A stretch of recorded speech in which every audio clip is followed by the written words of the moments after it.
to this computer, and then video panel. I have main controls. Okay, perfect. So we'll start by doing a quick recap of what we covered last time.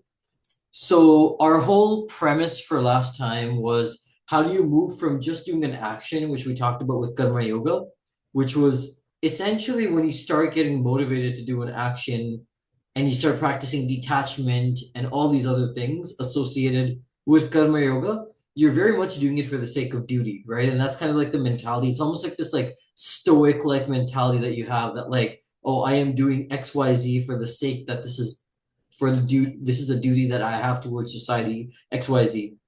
But the thing is, I think it's natural for us to want to evolve that into something that we can really put our hearts into and that we can feel, rather than just something that we do despite how we feel.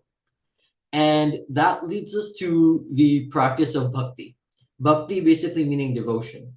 And this one verse in the Gita talks about basically dedicating or thinking of Bhagwan, of God, in some way or form as you're doing your prescribed duty. So this leads to the concept of bhakti, which means to share, to partake, to love.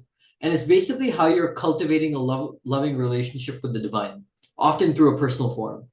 Here is kind of where we discussed a little bit also about like why there needs to be a personal form and why Hinduism has all these different personal forms.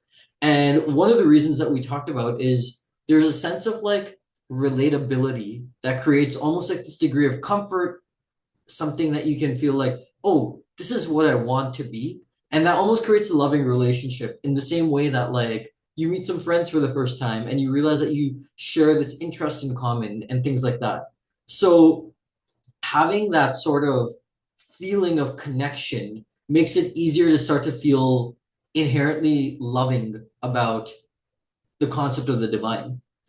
And this is having that feeling of love is kind of what transforms that duty into something that's more of like a heartfelt practice, right? It's like you can do it out of duty that like, oh, I am doing this because this is what's best for society and I'm super stoic and shit like that. Or you can also do it that like, oh, I like love society and I like love God and I really just want to do this for society.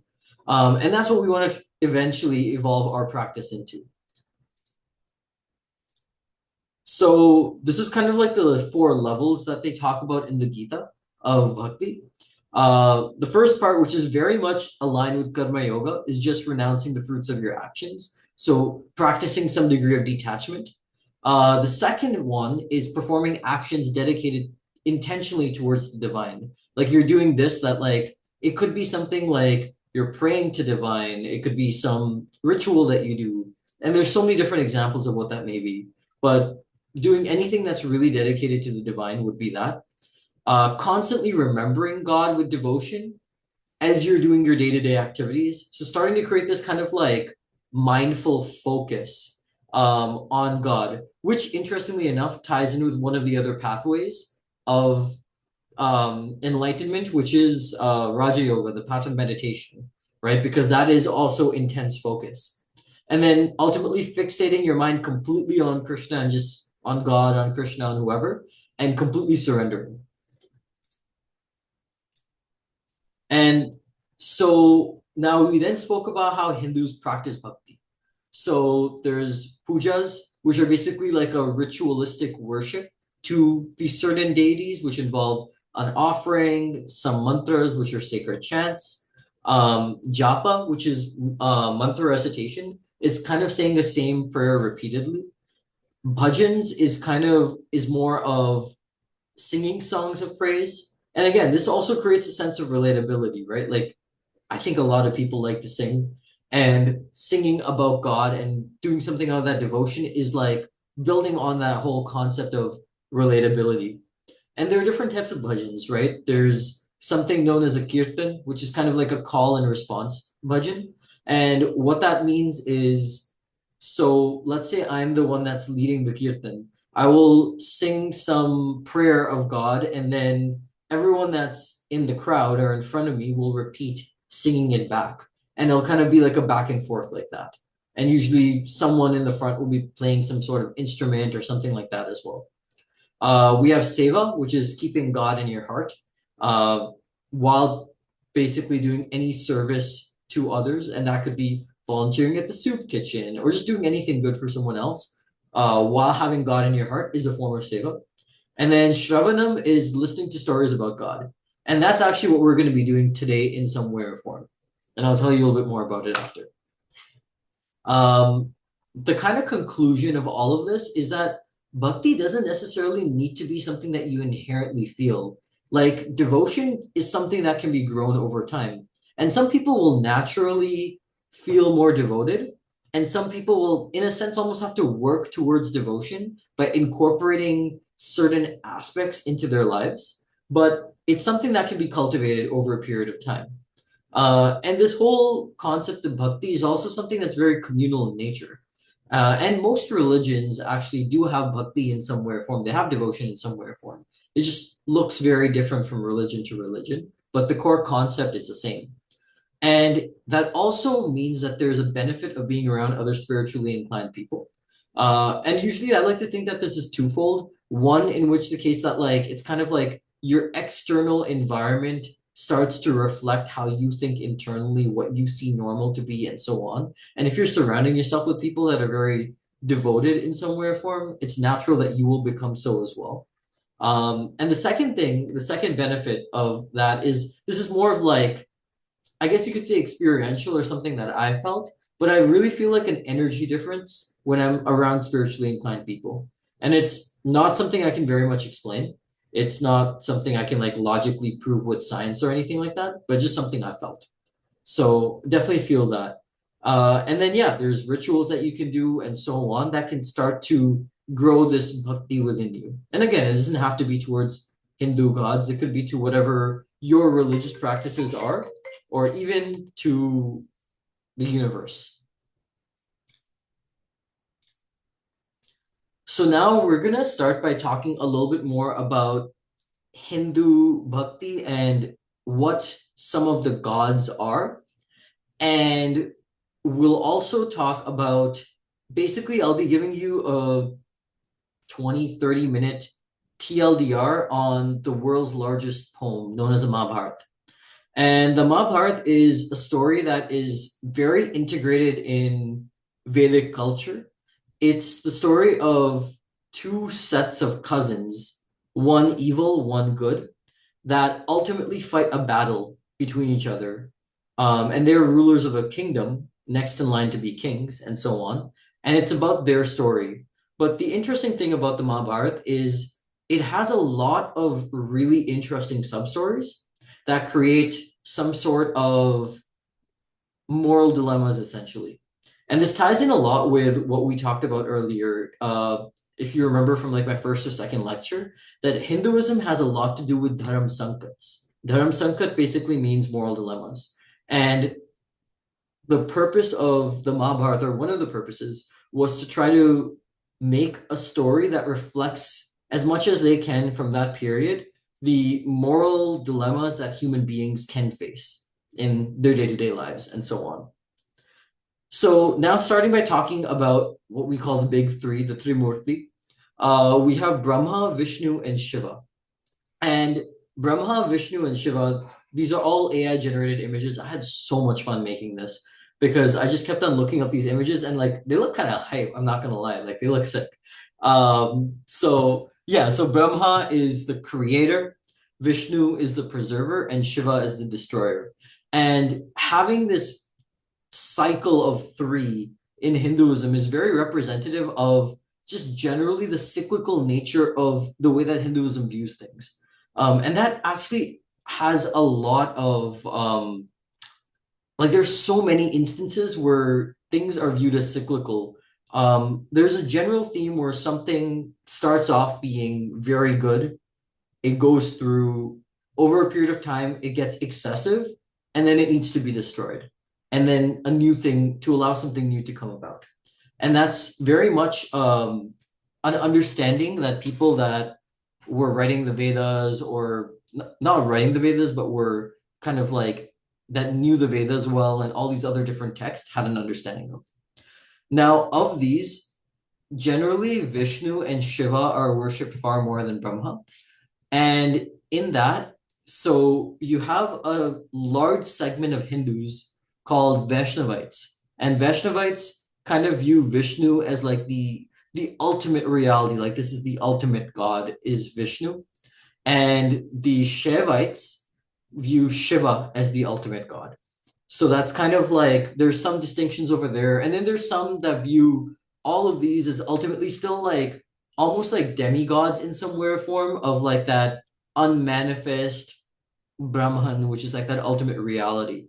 And by the way, Brahman and Brahma are different. So Brahma is like this, the creator, and still a god, but Brahman is more of like this all-knowing, all-pervasive, like kind of like course of the like core of the universe, just everything is Brahman. So there's a difference over there. Also, by the way, I don't have any like I don't have that bar above showing. So if anyone has any questions, feel free to unmute your mic and then just ask the question. Now we'll talk a little bit about avatars. So one of the core concepts, and I feel like each religion in some way or form has like almost like a core concept that they're dealing with. With Christianity, it would be the concept of sin. With Buddhism, it would be the concept of suffering. And if there was, well, there's probably a couple, it's not as clear for Hinduism, but if there was one that if there was two, I'd say one of them would be the concept of nonviolence, and the second one would be the concept of unrighteousness or adharma, dharma and adharma. And for my last lecture, maybe a few lectures ago, I explained dharma to be basically like this concept of righteousness that was not just like a human thing. It's this thing that kind of maintains the cosmic order of the universe. And dharma is very much needed to be maintained. Now, the concept of an avatar is it's when, in particular, Vishnu and Shiva have a lot of avatars, but Vishnus are in particular known. It's when, because Vishnu is like the preserver of the universe. So whenever there is a rise in some degree of unrighteousness, then Vishnu will descend in some sort of human form with the goal of bringing back righteousness. And that was the whole concept of that. So there were 10 main avatars of Vishnu. And the interesting thing for people that are, I guess, like on a scientific level more interested, the avatars kind of show an evolution from something that's very like a very basic creation to the ultimate like humanity in the same way that we've evolved. So it almost like follows the process of evolution in some way or form. So the first avatar of Vishnu, it's not perfect, by the way. It's not like it's going to line up exactly with what like Darwin has said or something like that. But it's like surprisingly like parallel for something that was 5,000 years old. So the first avatar of Vishnu is a fish called Matsya Avatar. And like that, there are 10 avatars, and as every single time Vishnu came back again, he was almost like slightly more evolved in some way or form. So this one over here, this avatar is kind of like a half man, half lion avatar, which he came in. So this is starting to get evolution. We're getting close to humans. This avatar is Parshuram, and he was known for being very angry, almost like very controlled by animalistic instincts in some way or form. But his purpose while being descended in this avatar was to like deal with the problem of the era, which was that the warrior class had too much power. And so that's the purpose of that avatar. The two main ones that Hindus tend to worship are Rama and Krishna. And Rama is kind of like the idealistic human being in the sense that like his story is one where he becomes the king. He is forced by his family to go on like a 13-year exile. His wife gets captured. He goes, he saves his wife, he comes back, he rules. Happy story. Happy ever after. There's nothing that he does that's even like remotely unethical in nature. or something that would be like some sort of debate. Versus the next avatar, which is Krishna. I find Krishna to be one of the most interesting avatars because there are things that he does that in the moment are like morally questionable or can lead to debate. But due to the intention and obviously that all-pervading understanding, he's kind of viewed in like as like kind of like it's almost like the not the hero you what's that saying about like the hero you deserve versus the hero you get? Um, it's like it's one of something like that basically is what I describe the difference between the Ramayana, which is with Ram, and the Mahabharata, which is with Krishna. So, for that reason, the Mahabharata I think is more like almost I wouldn't say more well loved, but it's more like practical to the day to day because things aren't as clear. It's not just always that like, oh, this is just pure good and this is just pure evil, and we gotta destroy pure evil. One other interesting thing is that the Buddha is also viewed as an avatar of Vishnu. And that was kind of like also going back to like the historical context of things, like very likely with the rise of Buddhism, they also incorporated like there was like some cultural mixing there where the Buddha was also incorporated in some Hindu texts and so on, but he is also viewed as an enlightened, compassionate, like basically another avatar of Lord Vishnu. Now, talking about cycles, I find this really interesting as well. I'm a little bit of a sci-fi nerd and so on, but I'll try to go through this a little quickly. Essentially, you have we were talking about cycles of creation and destruction, right? Going to the whole concept of the big three, the Trimurti. And there's actually cycles even in which the Trimurti exist within. The gods that I showed you before exist within. So starting with the concept of yuga. Yuga is basically they're like four yugas or four ages of mankind. And they're given over here and the length of those times. So Satya translates to truth. I don't know what Treta and Dwapar translate into, and then Kali is kind of like the age of darkness. So the belief is that these cycles of these Mahayugas, which are these four cycles, keep on happening again and again. And you start by having this age of truth where everyone is moral, everyone is great. And over a period of time, it starts to evolve or devolve, and people get more evil, more selfish. And then there's some destruction, and then this restarts again. So that's the concept of the Mahayuga. Then within that, there is a kalpa, which is a day of Brahma. So imagine 1,000 of these cycles. So by the way, for context, the Mahayuga, which is four of these like four of these combined together in one cycle, is about 4.3 million years, Earth years. And now imagine 1,000 of these. So that's about 4.3 billion years. So every of those 4.3 billion years is a day of Brahma. So that's a day in which Brahma, one of the god of creation, is almost like active.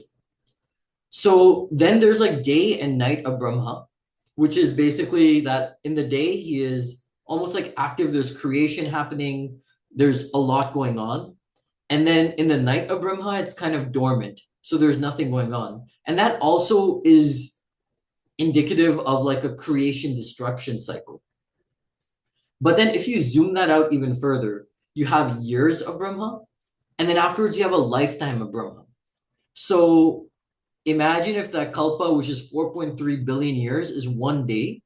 Now imagine 100 years based off of that day. And it's something like, what is even this number? 311 trillion years, I think. I think it's 311 trillion years. I might be reading the number wrong. Yeah, I think it's 300. Is it? I don't even know, bro. Okay, let's say it's 311 trillion years. So then after that 311 trillion year period, Brahma, Vishnu, Mahesh, going back to these over here, the Trimurti, even they are no more. So despite the fact that they are God, they're like almost like the highest gods you can get without being the Brahman itself, even they pass away And then you have this like another 311 trillion years where there's nothing going on, where just like creation, destruction, and the whole thing starts again. So it's really interesting that the timelines are like this. And I think this is the only religion that I know of where the timelines are like this expanded. Because I haven't seen any other ones where the timelines are given in this way. I could be wrong, maybe I don't know, but this is the only one I'm familiar with that has these type of timelines. But it's interesting to note that even the gods die in this. And that's kind of like that core concept of impermanence in a way is very driven in Hinduism. And this kind of leads to this core concept that time is cyclical, right? That there's mini cycles of creation and destruction, large cycles, extremely large cycles, in which all this stuff is going on. And in certain sects of Hinduism, this one in particular is called the Samkhya and the Yoga schools of Hinduism. They talk about the concept of Prakriti and Purusha, so form and formless. And this is another way of viewing the concept of essentially God or Brahman, but in a different light. So to make this, it might be a little complicated to understand. Again, feel free to ask if you have questions. But essentially, you could almost say that there's two very active philosophical schools of thought. And one of them has this concept of like the Brahman, which is just like this core, unmanifest, like being pervading everything. And then this school of thought kind of has more of this cycle of form and formlessness. So there's like Purusha over here represents this like unchanging consciousness that's just like pervading every single atom, every single thing that exists. There's just like this unchanging consciousness that like is just witnessing the universe. And then from that formless comes form and then destruction and then form and then destruction. So there's like that cyclical nature of things. And that cyclical nature is initiated by a rebalancing of what's called gunas. And gunas are essentially the fundamental qualities of nature. These three gunas are tamas, which is ignorance, inertia, laziness, rajas, which is activity, passion, and then sattva, which is like harmony, goodness, calmness. And when there is basically pure formlessness, then these three exist in equal quantities, essentially. So they're exactly 1/3. But then if something disrupts the kind of like that distribution between the three, that's when you have that creation and destruction cycles kind of kick into play.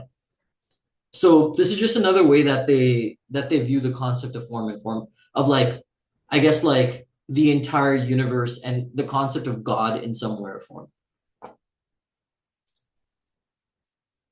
Now we're going to switch gears and talk about the Mahabharata. Now, why did I bring the Mahabharata specifically after like this whole discussion of form, formlessness, and all the cycles? Because the Mahabharata is from a Vedic timeline scheduled to be at the end of the Dwapar and the start of the Kali Yuga. So just for context, we're about, according to Vedic texts, we're about 5,000 years in the Kali Yuga. Of the 51st Kalpa, I think, something like that, or 510th Kalpa. It's something, there's like some very long numbers over there, but we're basically kind of in the middle of like the Kalpa, but we're in this age of darkness essentially, which just started 5,000 years ago, and we have 427,000 years ago, so we got quite a while. But yeah, that's basically where we're in. And the transition between the Dwapar and the Kali Yuga, that time where that transitioned, is where the Mahabharata took place, where one of the avatars of Vishnu, Krishna, kind of manifested on the planet, descended to the planet in human form.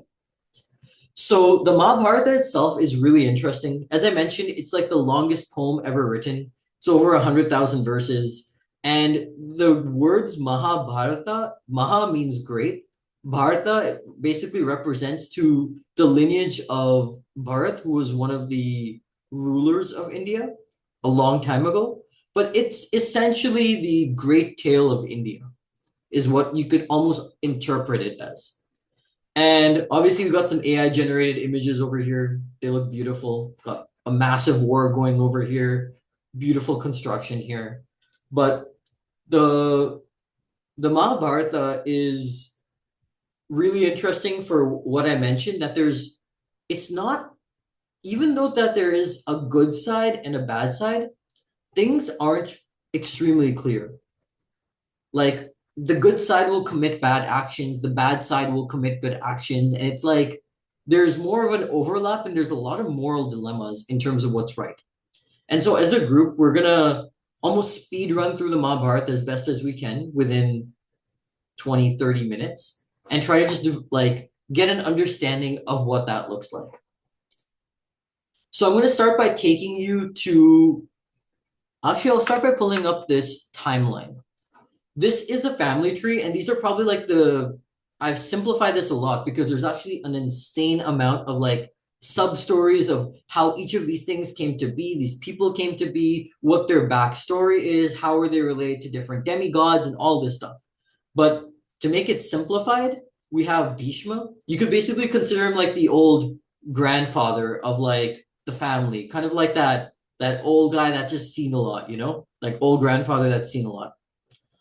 Now, Pandu and Dhritarashtra are, you could almost say that they're his grandkids in a way, though they're not like directly related to him. They're essentially his grandkids. Now, Dhritarashtra, sorry, is the oldest son, and Dhritarashtra is blind. And Pandu was, I'll give more details afterwards about Pandu, but he's not too important, but it's more of his sons. And his sons are known as the Pandavas and the Kauravas.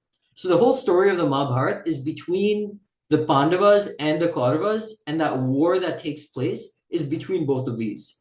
And it all has to do with the rule of Hastinapur, this kingdom in modern day northern India. Now, going to Bhishma, Bhishma was,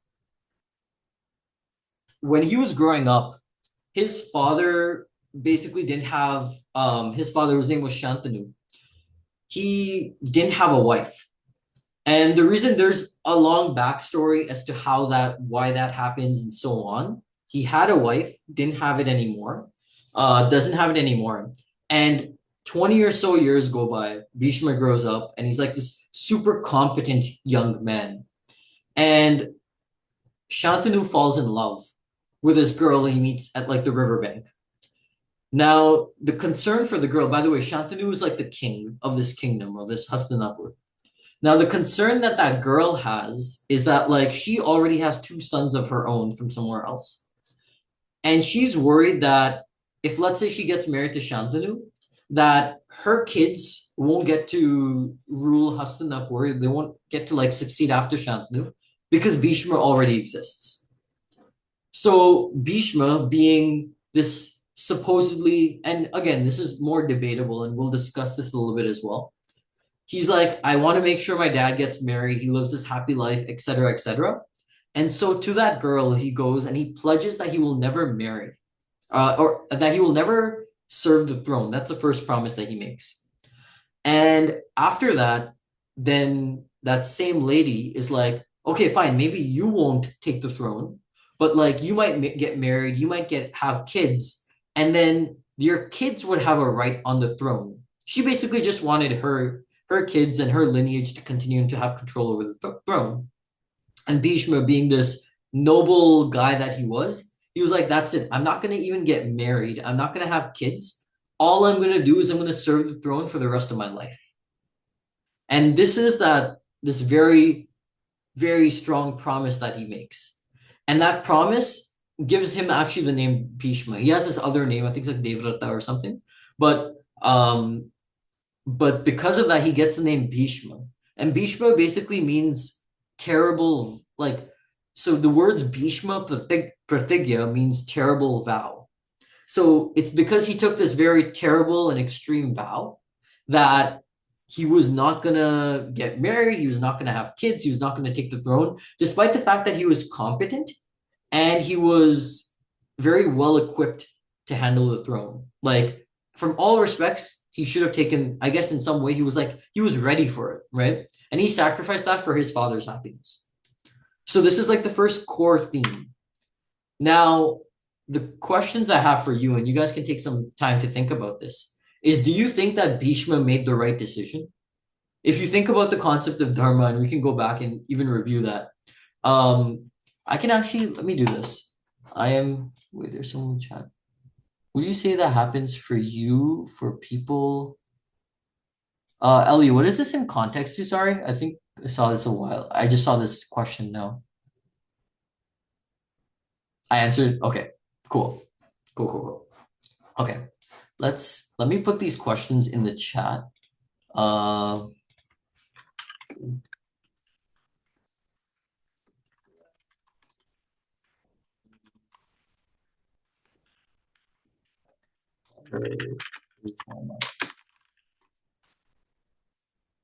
okay, now I'm gonna go a little bit back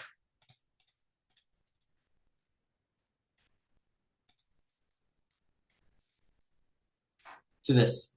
So I remember that we talked about this concept of Sanatan Dharma and then Swadharma. So Sanatan Dharma obviously being this like eternal universal principle that grounds the cosmos, that governs the cosmos. It's like that balance that's needed.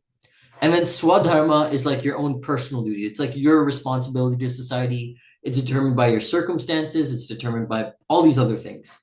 Let's see, anything else? Cool. Yeah, so Swadharma is like your own personal thing, right? Now, in respect to that, do you think that Bhishma made the right decision? Is my first question. Stop sharing.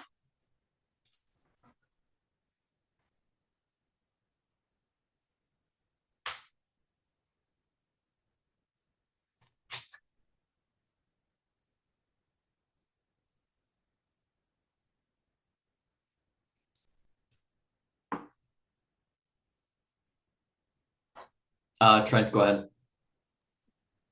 Um, yeah, sorry. If assuming I'm getting the characters correct, if Bhishma had been entirely qualified for the throne and entirely set to rule basically the land before taking the vow, which he did basically just to marry this girl, then I would suspect that that'd be against kind of his dharma, or at least based on more traditional like Hindu classes, etc., where you kind of have like a ruling class, etc. His dharma was to rule, and he was set to do so. So in pursuing basically like this woman, he kind of neglected his dharma for love.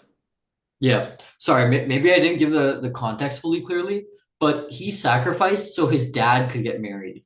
It wasn't so he could get married. It was so his dad could get married. Ah, okay, I understand. But I think your point is valid regardless, that he had a certain competency to him, right? That he had this ability, that he was very well versed in like all realms of what supposedly makes someone a good leader at that time. And given that, and given his like he was positioned in society, that would have been the right decision.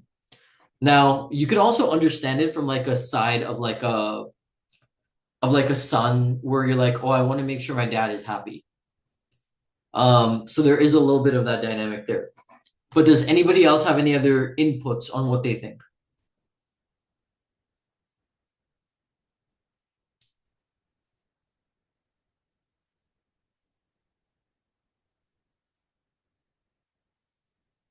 Sounds good. Let's move to the next question then. So Bhishma's father, right? So we had basically you have the son and the father. The father wants to get married again. The father, that girl who the father wants to get married to, puts in all these conditions, and because of that, Bhishma takes this like the son takes this big vow. So we were talking about the son. Let's talk about the father now. Do you think the father, in kind of like almost like letting this happen, do you think he made the right decision?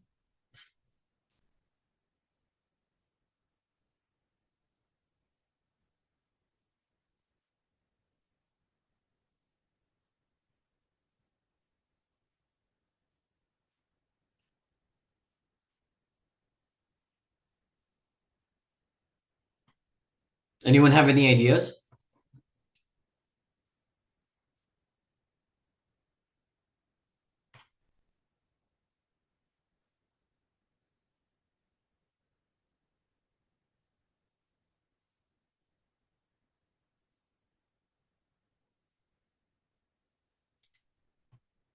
Okay, so maybe I can just answer it then, or give my opinion on it, given my understanding of this. And again, it might be a little hard to answer these questions. And let me know if it is, especially because like the context is very limited. And I'm trying to get discussion in this as well while giving an overview.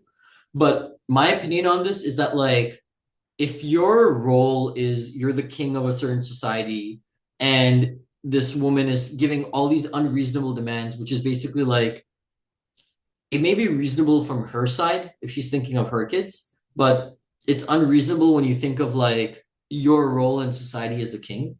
That shouldn't be how the decision making factor is made of like who the next king is going to be, et cetera, et cetera. That basically for that reason, he should have himself been like put his foot down, in my opinion, and be like, no, I am not making this decision to get married because this is my role in society and this is what his role should be in society, or my son's role should be in society. So yeah, that's my opinion on that at least. But let's go on.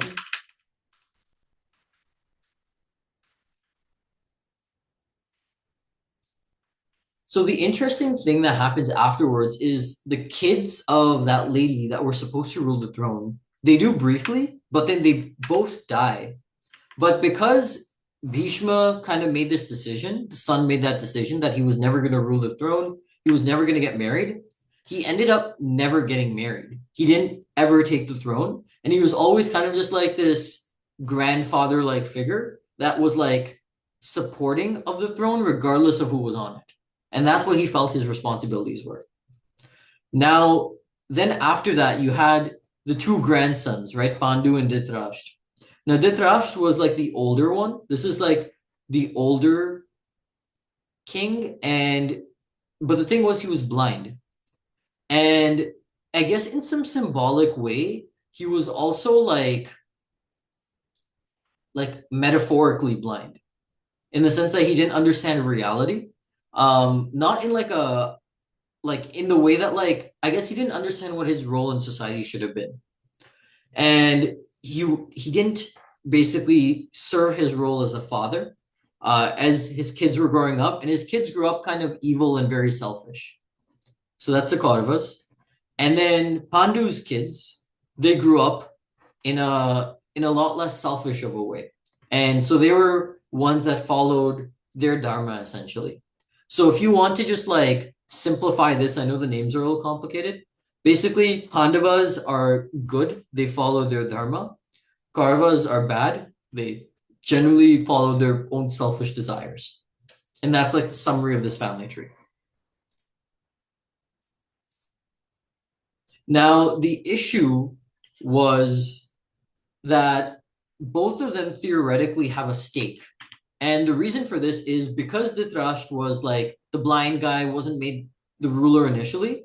They just didn't make him the ruler because they're like, okay, he's blind. He probably shouldn't be a king. So they made him a king, except for he left kind of midway as well.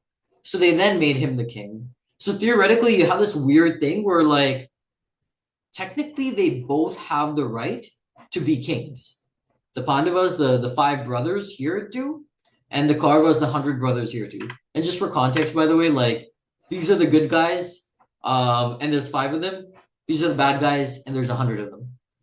So there's they both, in some weird form, have a claim to the throne. But the whole interesting thing is like that is kind of like the whole debating part of from like a almost like a moral level. The Mahabharata is kind of like this debating thing. Now, the very iconic part of the Mahabharata itself, where is this hide floating Game of Thrones, is something known as the dice game. So initially, what they did to kind of come to a compromise is they split the kingdom into two. They gave half to these guys and they gave half to these guys. And it seems like a fair compromise. But the thing is, these guys didn't want these guys to even have like a little sliver of land. They wanted to take everything. So what they did was they held a dice game, and a dice game basically gambling. And back then, kind of like you could almost say that like gambling in some weird form was almost like a moral responsibility of a king, where it's like if the other king invited you, then you kind of like have like it's like almost like a thing that you have to go. So they went. And initially it was fine, everything was okay, but the good guys eventually started losing, and the bad guys started asking for more and more. And eventually they got their entire kingdom, they got everything that they owned. And they didn't stop there, right? So the eldest brother was basically, and this is again very, very debatable, but was forced to, not forced, but he almost essentially gambled his younger brothers. He gambled himself, and then he gambled his wife. And he lost everything. So this is why I said that this story is a little more complicated, because these are supposedly the good guys, right? But at the same time, this guy just gambled all this stuff away. Albeit he was doing it because he thought it was his moral responsibility to do that, because that was his role as a king. But that some of the matter is he gambled away all of that. And the evil guys, in kind of like their fit of like pride and all that stuff, brought his wife into the center court and tried to disrobe her. And this is a very iconic thing in like the South, in the Indian subcontinent, essentially, because what happens next is she, in a state of like I can't do anything, and there's just like her husband isn't coming to save her. None of the top people of the court, like Bhishma as an example, because he's loyal to the throne, he didn't come to save her. No one came to save her. And she prays to Krishna, who is that basically the supreme godhead, that incarnation, that avatar of Vishnu, and he saves her. And that whole thing is a very iconic moment, because obviously it talks about like it's kind of like what have we come to as a society type vibes. So a very emotional moment, and kind of considered to be like the peak in terms of like the plot of the Mahabharata itself. After this whole incident and realizing that things went too far, the higher ups in like the kingdom basically decided that, you know what, this is too much. You guys, instead of losing everything, the good guys, they're going to go in exile for 13 years. And then they'll get their half of the kingdom back. And so they do that. Except for at the end, they don't get their kingdom back. And that's what leads to the war. So then there's this war that's about to take place between both of them. And Arjuna, who's one of the good guys, one of the Pandavas over here, he feels this dilemma where he's like, he sees basically all of his uncles, his cousins, his teachers, everyone that he kind of knows that he's close to, so many of them on the other side of the battlefield. And he kind of feels like, wait, why should I even be killing? Why should I do this? Why should I XYZ? And he decides to like lay down his weapons, and he just like, he tells Krishna, who's the supreme godhead, that I am not going to fight. And there's a discourse that happens between Krishna and Arjuna that essentially is the summary of this entire course that I'm teaching, is all based off of this, and it's called the Gita, the Bhagavad Gita. And I'm sure you guys have heard me mention it because I've been quoting it all over the place. But the Gita is that discourse that happens here between Arjuna and Krishna. And essentially the summary of it is that like, is essentially doing your duty, regardless of how you feel. And it goes into this whole discussion of like, what is the meaning of life? What am I supposed to do? How do I find God? XYZ. And this whole concept of like, what is my responsibility in society is all discussed in this. So that is the whole Gita. And the supreme godhead, Krishna, urges Arjuna to fight and fulfill his dharma. and then the war takes place. The Pandavas win over in 18 days, but a lot of human life is lost in the process. And the children of the Pandavas, basically almost like everyone is dead. And that's kind of like the summary of the whole story. So this was a very, very quick TLDR on it. But the two most iconic parts of the Mahabharata, basically, if you just want to get a core level understanding of what's going on, evil brothers, good brothers, these guys are cousins. They have this dice game. They've split up the kingdom. Dice game happens. Good guys gamble away all their kingdom. Bad guys try to take advantage of the good guy's wife. And then afterwards, 13 years later, a war takes place. And in that war, we get this whole thing of the Gita. So the Gita and the dice game are like the most iconic, you could say like the most impactful sections of this on Hindu society. So yeah, I used to teach the Mahabharata for like a temple class that I used to be in. And it's very, very interesting. There's so many sub stories, so many kind of like different characters, and they all are like you can kind of see yourself relating to them in certain ways. And like the whole concept of the Gita, even for that matter, and I think the Mahabharata to a greater extent, is that it's very much this battle that's taking place within. And like it obviously appears as like there's all these external characters and there's this war going on and all that stuff. But the characters, more than anything, represent internal impulses and internal almost like attributes that we as human beings have. And it's like that battle between them that happens internally. So that's the whole concept of the Gita. By the way, if you ever want to like from a philosophical level related to this course, if you really want to understand what Hinduism or Hindu philosophy is all about, just essentially read the Gita. It's like the most compact summary of everything, essentially. So, yeah, that's basically it. So, what we'll do now, first of all, does anybody have any questions? I will maybe stop recording for now.